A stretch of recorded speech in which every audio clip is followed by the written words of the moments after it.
ಸಕ್ಕರೆ ಕಾಯಿಲೆ ಇರುವವರು ಆಗಾಗ ಹಸಿ ಈರುಳ್ಳಿ ತಿನ್ನುವ ಅಭ್ಯಾಸ ಮಾಡಿಕೊಳ್ಬೇಕು. ಪ್ರತಿದಿನ ಸಲಾಡ್ ನಲ್ಲಿ ಹಸಿರು ಈರುಳ್ಳಿಯನ್ನ ತೆಗೆದುಕೊಂಡು ಅದರಲ್ಲಿ ನಿಂಬೆ ರಸವನ್ನ ಹಿಂಡುವುದು ಉತ್ತಮ ಫಲಿತಾಂಶವನ್ನ ನೀಡುತ್ತೆ. ನಿಂಬೆ ರಸದಲ್ಲಿ ನೆನೆಸಿದ ಈರುಳ್ಳಿ ಮಧುಮೇಹ ರೋಗಿಗಳಲ್ಲಿ ರಕ್ತದಲ್ಲಿನ ಸಕ್ಕರೆಯನ್ನ ನಿಯಂತ್ರಿಸಲು ಪರಿಣಾಮಕಾರಿಯಾಗಬಹುದು. ತಜ್ಞರ ಪ್ರಕಾರ ಹಸಿ ಈರುಳ್ಳಿಯನ್ನ ನಿಂಬೆ ರಸದೊಂದಿಗೆ ತಿನ್ನೋದ್ರಿಂದ ಹಲವಾರು ಪ್ರಯೋಜನಗಳಿವೆ. ಇದು ಅತ್ಯುತ್ತಮ ಆರಂಭಿಕ ಅಂತ ಹೇಳಲಾಗುತ್ತೆ. ಇದು ಜೀರ್ಣಕ್ರಿಯೆಯನ್ನ ಸುಧಾರಿಸುತ್ತೆ ಮತ್ತು ಅನೇಕ ಪೋಷಕಾಂಶಗಳನ್ನ ಒಳಗೊಂಡಿದೆ. ಈರುಳ್ಳಿ ಸಲಾಡ್, ಚಟ್ನಿ, ತರಕಾರಿ, ಗ್ರೇವಿ ಹೀಗೆ ಯಾವುದೇ ರೂಪದಲ್ಲಿ ತಿನ್ನಬಹುದು. ಇದು ಆರೋಗ್ಯಕ್ಕೆ ಪ್ರಯೋಜನಕಾರಿ. ಈರುಳ್ಳಿ ಕ್ರೋಮಿಯಂ ಮತ್ತು ಸಲ್ಫರ್ ಅನ್ನ ಹೊಂದಿರುತ್ತೆ. ಇದು ರಕ್ತದಲ್ಲಿನ ಸಕ್ಕರೆಯನ್ನ ನಿಯಂತ್ರಿಸಲು ಸಹಾಯ ಮಾಡುತ್ತೆ.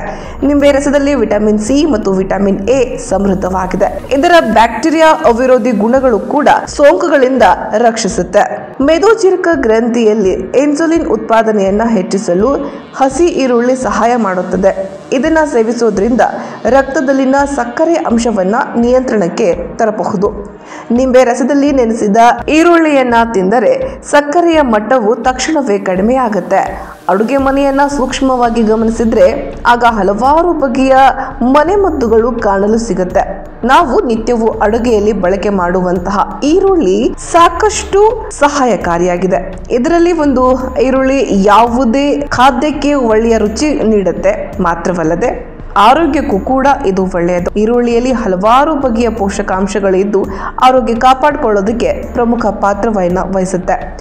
ಈರುಳ್ಳಿಯನ್ನ ಆಹಾರ ಕ್ರಮದಲ್ಲಿ ನಿತ್ಯವೂ ಬಳಸಿದ್ರೆ ಇದು ಜೀರ್ಣಕ್ರಿಯೆ ಆರೋಗ್ಯಕ್ಕೆ ಒಳ್ಳೆಯದು. ಇದು ಕರುಳಿನ ಕ್ರಿಯೆ ಸರಾಗವಾಗಿ ಮಾಡುತ್ತೆ ಮತ್ತು ಮಲಬದ್ಧತೆ ನಿವಾರಿಸುವುದು, ನಾರಿನಾಂಶ ಮತ್ತು ಆಂಟಿ ಆಕ್ಸಿಡೆಂಟ್ಗಳಲ್ಲಿ ಇದು ಸಮೃದ್ಧವಾಗಿದೆ. ಈ ಅಂಶವು ಕೊಲೆಸ್ಟ್ರಾಲ್ ಮಟ್ಟ ತಗ್ಗಿಸುವುದು ಮತ್ತು ಹೃದಯದ ಕಾಯಿಲೆ ಅಪಾಯವನ್ನ ಕಡಿಮೆ ಮಾಡುತ್ತೆ. ಇದರಲ್ಲಿರುವಂತಹ ಕರಗುವ ನಾರಿನಾಂಶವು ರಕ್ತದಲ್ಲಿನ ಸಕ್ಕರೆ ಮಟ್ಟ ಕಾಪಾಡಲು ಸಹಕಾರಿ. ಇದು ಮಧುಮೇಹಿಗಳಿಗೆ ತುಂಬಾ ಒಳ್ಳೆಯದು. ಈರುಳ್ಳಿಯಲ್ಲಿ ಫ್ಲಾವನಾಯ್ಡ್ ಮತ್ತು ಸಲ್ಫರ್ ಅಂಶವು ಉತ್ತಮ ಪ್ರಮಾಣದಲ್ಲಿದೆ. ಇದೆಲ್ಲವೂ ಉರಿಯೂತ ಶಮನಕಾರಿ ಗುಣವನ್ನ ಹೊಂದಿದೆ. ದೇಹದಲ್ಲಿನ ಉರಿಯೂತ ಕಡಿಮೆ ಮಾಡಲು ಇದು ಸಹಕಾರಿ. ಹೃದಯದ ಕಾಯಿಲೆ, ಮಧುಮೇಹ ಮತ್ತು ಕೆಲವು ರೀತಿಯ ಕ್ಯಾನ್ಸರ್ಗಳಿಗೂ ಕೂಡ ಇದು ಪರಿಣಾಮಕಾರಿ ಔಷಧಿಯಾಗಿದೆ. ಈರುಳ್ಳಿಯಲ್ಲಿ ವಿಟಮಿನ್ ಸಿ ಮತ್ತು ವಿಟಮಿನ್ ಬಿ6 ಉತ್ತಮ ಪ್ರಮಾಣದಲ್ಲಿದೆ. ಇದು ಚಯಾಪಚಯವನ್ನ ವೃದ್ಧಿಸುವುದರ ಜೊತೆಗೆ ನರ ವ್ಯವಸ್ಥೆಯನ್ನ ಸುಧಾರಿಸುವುದು. ಈರುಳ್ಳಿ ಸೇವನೆ ಮಾಡಿದ್ರೆ ಆಗ ಇದರಿಂದ ಸಂಪೂರ್ಣ ವಿಟಮಿನ್ ಸೇವನೆ ಹೆಚ್ಚಾಗುತ್ತೆ. ಮುಂದಿನ ಸಲ ನಿಮ್ಮ ಖಾದ್ಯಕ್ಕೆ ಈರುಳ್ಳಿ ಹಾಕೋದನ್ನ ಮರಿಬೇಡಿ.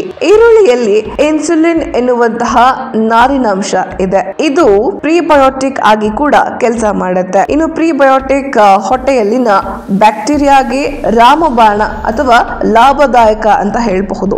ಇದು ಜೀರ್ಣಕ್ರಿಯೆಯನ್ನ ಸುಧಾರಿಸಿ ಪೋಷಕಾಂಶಗಳನ್ನ ಹೀರುವಿಕೆಯನ್ನ ಹೆಚ್ಚಿಸೋದಕ್ಕೆ ಸಹಾಯ ಮಾಡುತ್ತೆ. ಹೊಟ್ಟೆಯ ಸಂಪೂರ್ಣ ಆರೋಗ್ಯವನ್ನ ಕಾಪಾಡೋದು ಈರುಳ್ಳಿ. ಹೀಗಾಗಿ ಇದನ್ನ ನಿತ್ಯವೂ ಸೇವನೆ ಮಾಡಿದ್ರೆ ಇದು ಹೊಟ್ಟೆಯ ಬ್ಯಾಕ್ಟೀರಿಯಾದ ಸಮತೋಲನವನ್ನ ಕಾಪಾಡುತ್ತೆ. ಈರುಳ್ಳಿಯಲ್ಲಿರುವಂತಹ ಕೆಲವು ಅಂಶಗಳು ರಕ್ತದ ಸಕ್ಕರೆ ಮಟ್ಟವನ್ನ ನಿಯಂತ್ರಿಸುತ್ತೆ. ಈರುಳ್ಳಿಯು ಇನ್ಸುಲಿನ್ ಸೂಕ್ಷ್ಮತೆಯನ್ನ ಸುಧಾರಣೆ ಮಾಡುವುದು ಮತ್ತು ರಕ್ತದಲ್ಲಿನ ಸಕ್ಕರೆ ಮಟ್ಟವನ್ನ ತಗ್ಗಿಸುತ್ತೆ. ಆಹಾರದಲ್ಲಿ ಈರುಳ್ಳಿ ಬಳಸಿದರೆ ಇದರಿಂದ ರಕ್ತದಲ್ಲಿನ ಸಕ್ಕರೆ ಮಟ್ಟವನ್ನ ಸಮತೋಲನದಲ್ಲಿ ಇಡೋದಕ್ಕೆ ಸಹಾಯ ಮಾಡುತ್ತೆ. ಮೂಳೆಯ ಆರೋಗ್ಯಕ್ಕೆ ಬೇಕಾಗಿರುವ ಕ್ಯಾಲ್ಸಿಯಂ ಈರುಳ್ಳಿಯಲ್ಲಿ ಉತ್ತಮ ಮಟ್ಟದಲ್ಲಿ ಸಿಗುತ್ತೆ. ಇದರಲ್ಲಿನ ಕ್ವೆರ್ಸೆಟಿನ್ ಮತ್ತು ಸಲ್ಫರ್ ಅಂಶವು ಮೂಳೆಯ ಸಾಂದ್ರತೆ ಕಾಪಾಡುವುದರ ಜೊತೆಗೆ ಮೂಳೆಯ ಹಾನಿಯನ್ನ ತಪ್ಪಿಸೋದಕ್ಕೆ ಸಹಾಯ ಮಾಡುತ್ತೆ. ಈರುಳ್ಳಿಯನ್ನ ಆಹಾರ ಕ್ರಮದಲ್ಲಿ ಸೇರಿಸಿಕೊಂಡರೆ ಇದರಿಂದ ಮೂಳೆಯ ಆರೋಗ್ಯ ಉತ್ತಮವಾಗುವುದು ಮತ್ತು ಅಸ್ಥಿರಂಧ್ರತೆಯ ಅಪಾಯವನ್ನ ಕಡಿಮೆ ಮಾಡಿಕೊಳ್ಳಬಹುದು. ಈರುಳ್ಳಿಯಲ್ಲಿ ಸೂಕ್ಷ್ಮಾಣು ವಿರೋಧಿ ಗುಣಗಳಿವೆ. ಅಲಿಸಿನ್ ಮತ್ತು ಸಲ್ಫರ್ ನಂತಹ ಅಂಶಗಳು ಬ್ಯಾಕ್ಟೀರಿಯಾ ವಿರೋಧಿ ಗುಣಗಳನ್ನು ಹೊಂದಿದೆ. ವೈರಲ್ ವಿರೋಧಿ ಗುಣ ಹೊಂದಿದೆ. ನಿಯಮಿತವಾಗಿ ಈರುಳ್ಳಿ ಸೇವನೆ ಮಾಡೋದ್ರಿಂದ ಪ್ರತಿರೋಧಕ ಅಂಶ ಅಥವಾ ಪ್ರತಿರೋಧಕ ಶಕ್ತಿ ಅಥವಾ ನಾವೇನು ಇಮ್ಯುನಿಟಿ ಅಂತ ಹೇಳ್ತೀವಿ ಅದು ಹೆಚ್ಚಾಗುತ್ತೆ.